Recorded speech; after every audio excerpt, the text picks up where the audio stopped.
All right, let's dive in. Today, we are cracking the code on one of the most in-demand roles in tech, the data engineer. We're going to break down exactly what it takes to ace that interview, so let's get right to it. So you're getting ready for that big interview. You've been grinding away on coding problems, memorizing algorithms, but what if I told you that's only like half the story? Because a great data engineer isn't just someone who writes code. Nope. They're an architect. They're the ones building and managing a company's entire data universe. And you better believe the interview is designed to find that person. Okay, so before we get into the nitty-gritty questions, we have to understand the rules of the game. What are interviewers actually looking for? Because it goes way, way beyond just getting the right answer. They're testing this whole range of skills, from the deep-in-the-weeds stuff like SQL and Python, all the way up to high-level system design and even understanding the business. You have to prove you can both lay the bricks and design the entire skyscraper. All right, let's talk about round one. This is the foundational skills gauntlet, the absolute non-negotiables. Think of this as the first gatekeeper. If you can't get past this, well, the rest of the interview just isn't going to happen. And here it is, the big one. More than any other single skill, your SQL mastery can make or break your interview. It's the fundamental language of data, and being fluent isn't just a nice-to-have, it is absolutely mandatory. They're going to test your fundamentals, but they're looking for a deep understanding. Take joins, for example. An inner join, that gives you only the perfect matches between tables, but a left join is different. It says, hey, give me everything from that first table and just bring along whatever happens to match from the second. Knowing which one to use and why is absolutely crucial. Here's a classic little puzzle they love. Find the duplicates. The logic here is just so key. You group your data, you count the items in each of those groups, and then you use the halving clause to filter for only the groups with more than one entry. It's a simple, really elegant way to test your core SQL logic. Next up, Python. And look, forget about reversing a string in a list. They want to see you solve real data problems. How do you handle messy, incomplete data? What do you do when you have a file that's way too big to fit in your computer's memory?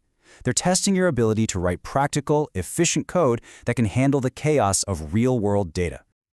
Okay, so you've passed the coding gauntlet. Awesome. Now the questions get bigger. We're moving on from just writing a script. Now it's about designing the entire system where that script is going to live and breathe. A classic architectural question is about data modeling. Think of it like this. Star schema is built for pure speed. It's simple, it has fewer connections, so your queries just run faster. Snowflake schema, on the other hand, is built for data purity. It reduces redundancy to save space and keep everything super consistent. The real test is knowing which trade-off to make for any given problem. You've also got to know the difference between the workhorses and the brains of a data operation. OLTP systems are the workhorses, right? They handle thousands of tiny transactions every second, like an e-commerce checkout.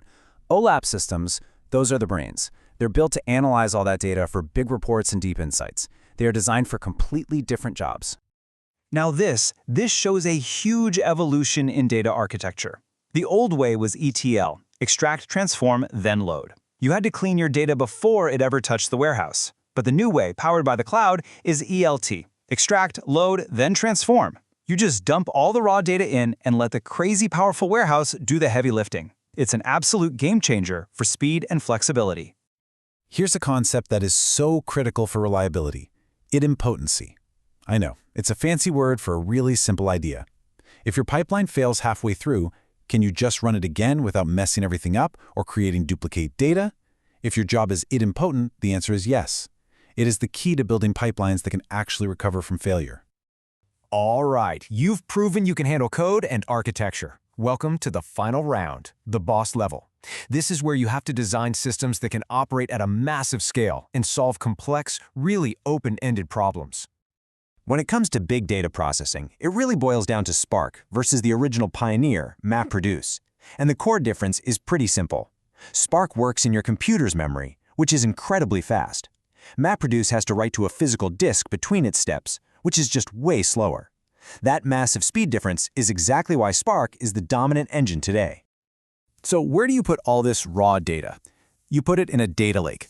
See, unlike a structured warehouse, a data lake holds everything: logs, images, documents, you name it, all in its original raw format. It's this super flexible foundation that lets you decide how to analyze the data much later on. So, how do you put this all together? Well, here's the playbook for a common system design question, a real-time pipeline. First, you ingest a constant stream of data with something like Kafka. Then, you process it instantly with Spark. You store it all in a data lake, you serve the important results in a fast warehouse, and finally, you visualize it on a dashboard. Nailing this logical flow, that's how you win the system design round. So you've nailed all the technical rounds, you're feeling good, but there's one final test. The best candidates, they know that all this technology is just a tool. The real goal, always, is to create value for the business. A truly great data platform does more than just work. Of course, it has to be reliable and secure and cost-effective. But its real success, that comes from empowering other people, providing clean, accessible data so that analysts and data scientists can find their own answers without having to wait in line for an engineer's help. And that means you have to think a little bit like a product manager. You've got 10 different requests and only time for one. So how do you choose? Well, it's a balancing act, right? Between business impact, technical difficulty, and what your stakeholders actually need. And this is the key to showing that you're a senior-level thinker. Don't just tell them what tool you'd use, explain why you'd use it. Don't just say, I'd use Spark.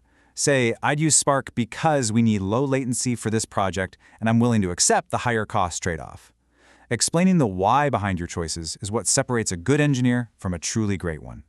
We've just covered the entire interview map, from foundational SQL all the way up to system design and business thinking. You now have the blueprint, so the only question left is, are you ready to build?